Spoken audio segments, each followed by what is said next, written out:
Heather Darsie is the next speaker, and I'm so glad you're here, and welcome.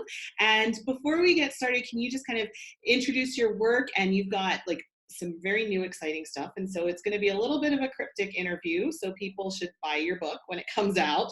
But can you just kind of introduce how you came to this period and what your research is in primarily? Yeah, so I think I first became interested in Tudor history when I was probably about 12. We had to write a report about a figure from history, and I stumbled across Elizabeth I. So that was 20 some odd years ago at this point. And then as far as my research into Anna of Cleves, back in 2012 or so, I just became interested generally in the six wives, and Anna always only took up a few pages in all the history books written about the six wives. So I thought, okay, well, this seems odd to me. There has to be more to it than that. And I'm a German speaker, and her name was always written as Anne of Cleves, and I figured that wasn't right. So that's kind of what got me started, is just being curious about, okay, well, what was important about her from the German aspect rather than just as a woman living in England. Right. And so that you call her Anna. Why do you Yes. call her Anna? Well, that's her name. She was named after a family member, and it is Anna, and she did sign her documents as Anna geborene Herzogin von Jülich-Schäferberg, or Anna, the born Duchess of Jülich, Cleves, and Berg. Okay, perfect. And so why did you, well, we kind of talked about this, but why did you choose to write about her? I just thought there was more to it, and I really thought, and I still do think, that up until now, she's kind of gotten the short end of the stick. And I think that some of that has to do with just isolating her life to events in England. And not that they weren't important, and I think that there have been many really good books written about her life in England. I just thought that it was important to write something to look at her more as a woman from the Holy Roman Empire, and kind of getting an idea for what her life would have been like there, and how being from the Holy Roman Empire impacted her life in England. So my goal is to expand how people view her, and not necessarily change the story of what happened to her in England, if that makes sense. But kind of giving like a more holistic approach of her life rather than just one side of it. Yeah, absolutely. Yeah. So then, of course, the marriage. How there's so many rumors, and I know a lot of this is going to be in your book, but how do you think that Henry actually did feel about Anna? I think he respected her. I think it's anyone's guess as to whether or not he thought that she was attractive truly or not, but I respected her, and I mean, he at least had a soft spot. Yeah, yeah. And he still invited her to court. I mean, she met Catherine Howard. We don't know how much she interacted with Mary and Elizabeth, but I think it's safe to say that she had some interaction with them, and I go into that a little bit more in the book. And I think other historians have looked at it a little bit too. Yeah. Didn't she give them wasn't there a gift of a dog or something like that at Christmas from Catherine Howard? Yes. So Anna gave a pair of horses with velvet trappings, and then Henry gave Catherine a pair of dogs, which Catherine then passed over to Anna. Oh, it was a regift. Yeah. Pretty much, yeah.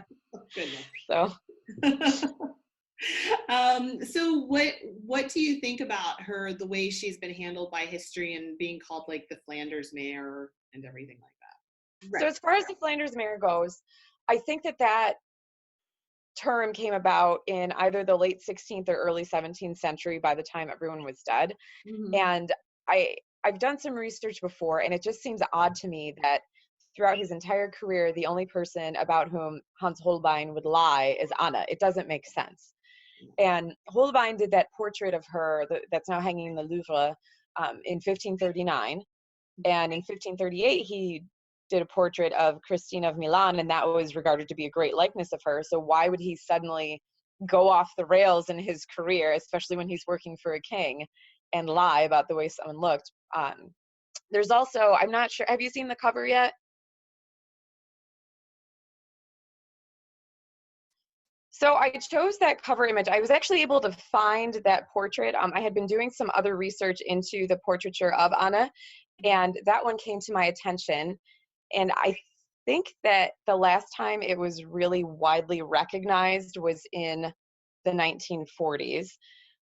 So I was able to find that and visit it and take a look at it. And it's a very, very pretty portrait, as you can see. And I think that the facial similarities between the cover image that I'm using and also the Louvre portrait are phenomenal. She's also wearing the same shirt and jewelry in the portrait that's my cover image as she is in the Louvre. And if you're curious about where that portrait is, there's a lot more information about it, including when it was painted and who painted it, and some possible companion portraits of her siblings in the book. So there's lots. I don't remember exactly how many images there are in the book, but it focuses mostly on buildings in Germany and castles in Germany that I was able to visit that have to do with her, and images of her family members. And there's not a whole lot about English people, not a whole lot of images of English people. So I'm really hoping that bringing these new images, or collecting them together at least in a book about Anna, will also give us a better feel for what her life was like and court culture in the United Duchies.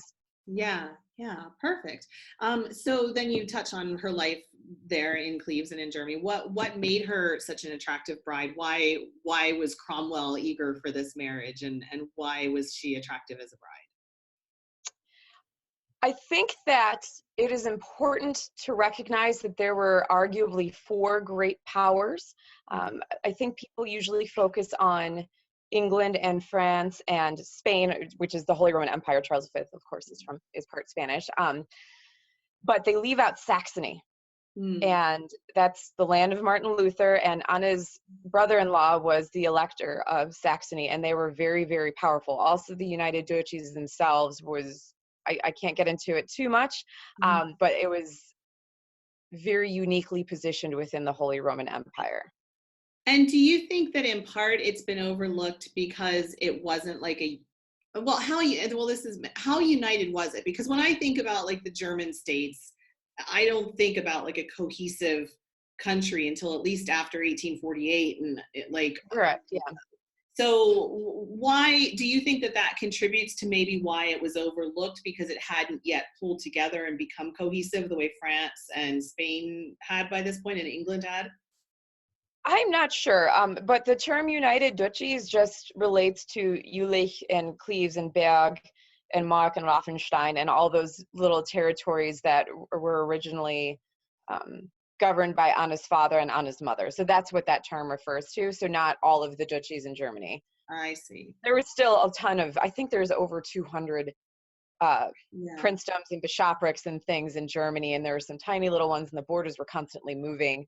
So, but I think that you might be onto something. I don't know the definitive answer for that, but just as far as why Cromwell thought that Anna would make an attractive bride, I think that between where her family was situated in the Holy Roman Empire and also the connection to Saxony was really important. I see. And so then there's the rumor that I asked you about. Did Anna have any children with Henry? There's this persistent rumor that comes around from time to time that that she had children with him, and I just no.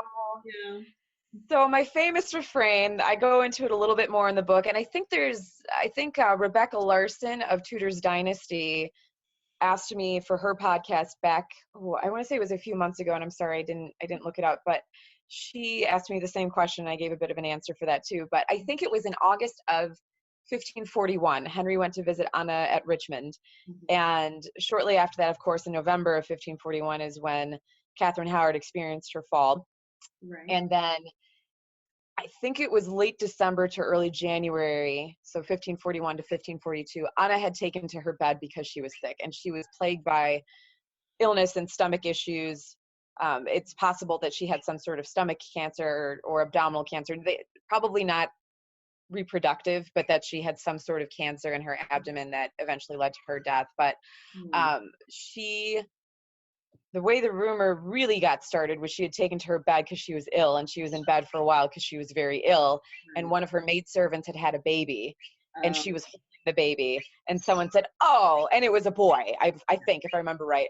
Again, refrain, there's more about it in the book, but that's kind of how that rumor got started, but it doesn't make any sense, because in August of 1541, Henry still really liked Catherine. Yeah. Yes. So, Yeah. and also, why would Anna put herself in that position? Mm-hmm. Yeah. So, yeah. Yeah, it's funny because I think even in the Tudors they hinted that too. There's that scene where Joss Stone is playing chess with Henry, and there's like this giggle between them, and it's like this flirtatious, like, "Ooh, maybe I shouldn't have left you," and I don't know. It's funny to Maybe he shouldn't have. I don't know. right. Well, you have to keep in mind that in order for a marriage to be annulled, Anna would have had to have been a virgin. Wedlock. Here you have a foreign woman who is one of the highest ranking women in English society now, too, who has a royal bastard. Right, I don't right, know why she would do that. And that would make it very difficult for her to marry anybody else. right, right. Not that she did, but just, at that time in 1541, she would have been, oh my God, I can't do math right now. I'm so sorry. 25, 26. So she was still pretty young. Yeah. 26. I can't do math sometimes. I'm so sorry. I mean, is this touching too much on your book? But do you think that she thought there was a possibility of her marrying again? Because the impression I always had of her was that she was almost kept in England as like a hostage. Not that, I mean, like that she couldn't really go back. And I just wonder if like the idea of marriage perhaps to like an English noble or something might have been dangled in front of her. I can't confirm whether, because I just haven't found evidence of it, if there was a possibility for a marriage with an English person, but I'm sure that that was something that was probably thought about, or at least if something were ever uncovered, I wouldn't be surprised about that. I see. Okay. Interesting. So tell me about your research, what you did to research her life. Well, I started by writing letters in German to various areas because I didn't really know where to start or how to start. And the German people have been phenomenally helpful, and I'm so thankful for their kindness and their patience with me too, because sometimes I would ask for, I'm sure I asked dumb questions here and there, but I was able to build up a relationship with a network of archives, and they provided me with documents, of course, that I could have a look at. And there are not a whole lot of things that exist from Anna's childhood, or very many letters of hers that exist in the archives that I was working with. But secondary sources, they gave me great guidance on secondary sources. I am not a Latin speaker, so I can translate Latin to a certain degree. I have a certain degree of aptitude with it, but I do not feel like I can say, oh yeah, I can read Latin. That's not. So they helped me with Latin translation sometimes if I had a hard time. They provided me with ways to look at paleography, German paleography from the time period, so I have a better idea of what I was looking at. So it was really a lot of emailing and letter writing. And then in September of 2018, I actually I went to Germany, and I stayed with some good friends of mine that just so happened to live in the former United Duchies. And we trekked all around the area. They were very, it was one of those things where we went to all these places that have existed, of course, their entire lives because they're hundreds of years old, but they never visited. So, hey, this is great. The Americans coming. We can go have a look. But I visited a few different castles and places that had to do with Anna's life, or that she would have been familiar with, probably spent some time in, and was able to take some pictures, which are in the book. So I'm hoping that that will be a nice treat for everyone to kind of get an idea for what German buildings look like. And one of the ones that I visited, as far as I know, was not impacted by either of the world wars. Oh, okay. That's a big problem with researching Anna and her family, and why portraiture of them is so rare, because Cleves was completely destroyed during World War II, as were a lot of other buildings. And so there were treasures that have just been completely lost. I think there's a tiny bit more information about that in the book. It's kind of more in just a footnote, but that's why it's so hard to know what she looked like. We don't have any pictures of her as a child that have been uncovered. That's what war does. So yeah. So when you were there, what was it like for you to be walking in her footsteps? It was pretty cool. So I tend to be a fairly sober-minded person, and I did get a little choked up here and there. So that was really interesting. Just getting a feel for let me back up a second. What was nicest for me is, as an American person living in the Midwest, the most rewarding moments for me were visiting those museums, and they're of course German museums about German history in Germany, and finding that my comprehension of their history was right. Yeah. So that was really good, because especially when you're writing about a foreign culture and most of your research is from a foreign language.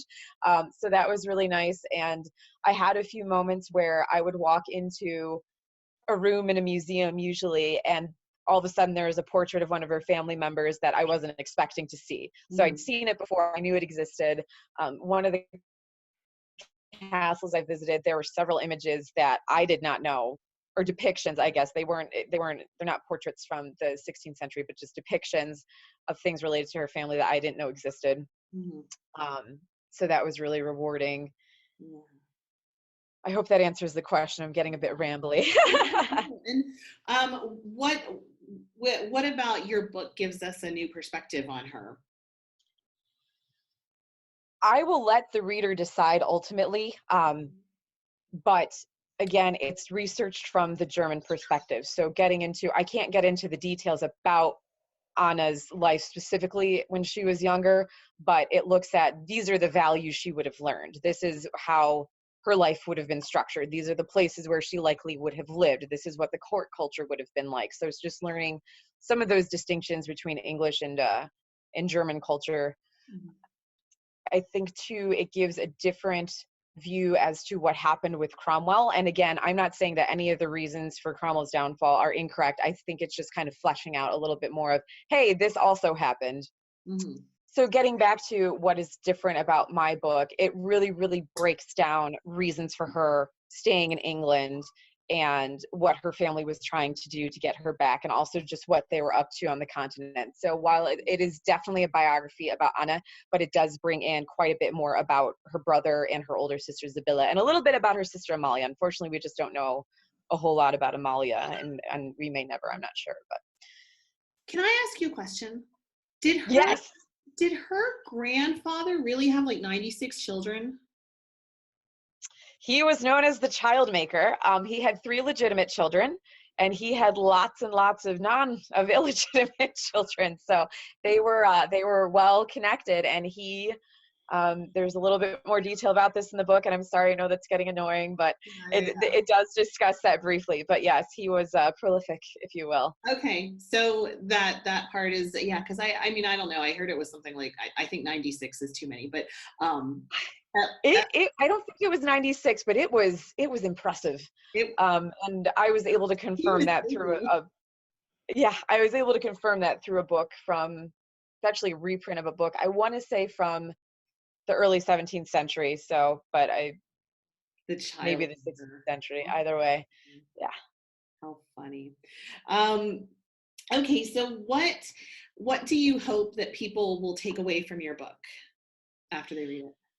I hope they'll have new conversations about her. I hope that she won't be discarded or regarded as just an ugly little lady that was a small blip on the screen. I think that she and her family were way more important than people have realized up until now. And I hope that it fills in her story a lot better. And I mentioned this before, but I hope that it kind of fills in a little bit more about Cromwell and what happened to him. Again, not trying to say that anybody's wrong about anything that's happened so far, but just, hey, this might make a little more sense about her story. So to put it succinctly, I hope it makes her story make more sense. And can I also ask, because the other thing that, and I feel like, so much of what I think is so important about what historians are doing is fleshing out the actual people behind these stereotypes, right? And so there's that stereotype about her, and maybe this is something you won't be able to tell me, but I'm going to ask you and we'll see. But there's also then the stereotype that she was so lucky to have gotten away and she was the smart one, and like that she was so relieved because she got to like be separated and be gone with all of it. But I mean, I've read stuff saying that she was actually quite offended, and that even after Catherine Howard's fall, she actually made some kind of comment thinking like Henry might take her back. And then when he married Catherine Parr, she made some kind of disparaging comment about Catherine Parr's looks and, kind of like being catty about it. And I just wonder if you can like, was she really the smart one who was really lucky and was like happy that she got away from Henry?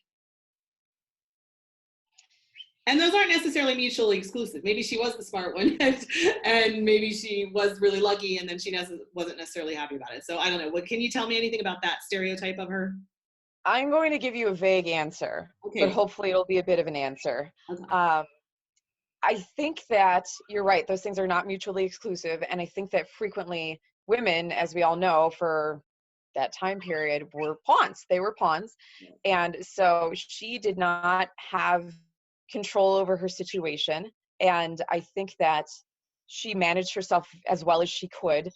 Mhm. I don't know that going from being a queen to being back to being a duchess is really that exciting. Right. Okay. Fair enough. So yeah. And I think, yeah, I just don't think it's Yeah. that And she exciting. also had seen what happened to Catherine of Aragon, who put up a fight about it. And so maybe there was some of that too. Maybe she was a fast learner. I think she was clever. I think she was clever. Oh, great. So when does your book come out? So it is set for pre-order right now. It is released in the UK. You can get it on amazon.co.uk. It will be released the 15th of April. If you live in the United States, you can pre-order it that way if you don't want to wait until July 1st, but you do have to pay the shipping and handling from the UK, even if you have Amazon Prime. Yeah. Don't quote me on this. I think it's $8. And I looked at the price in pounds and the shipping versus the cost to pre-order it in the US.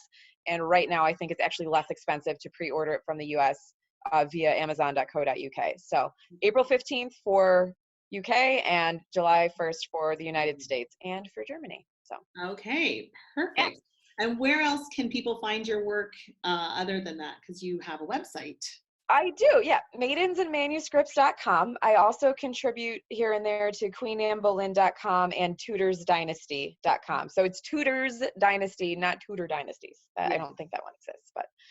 Is there anything else you want to share with us about Anna or about yourself? Just ultimately, it's important to keep an open mind.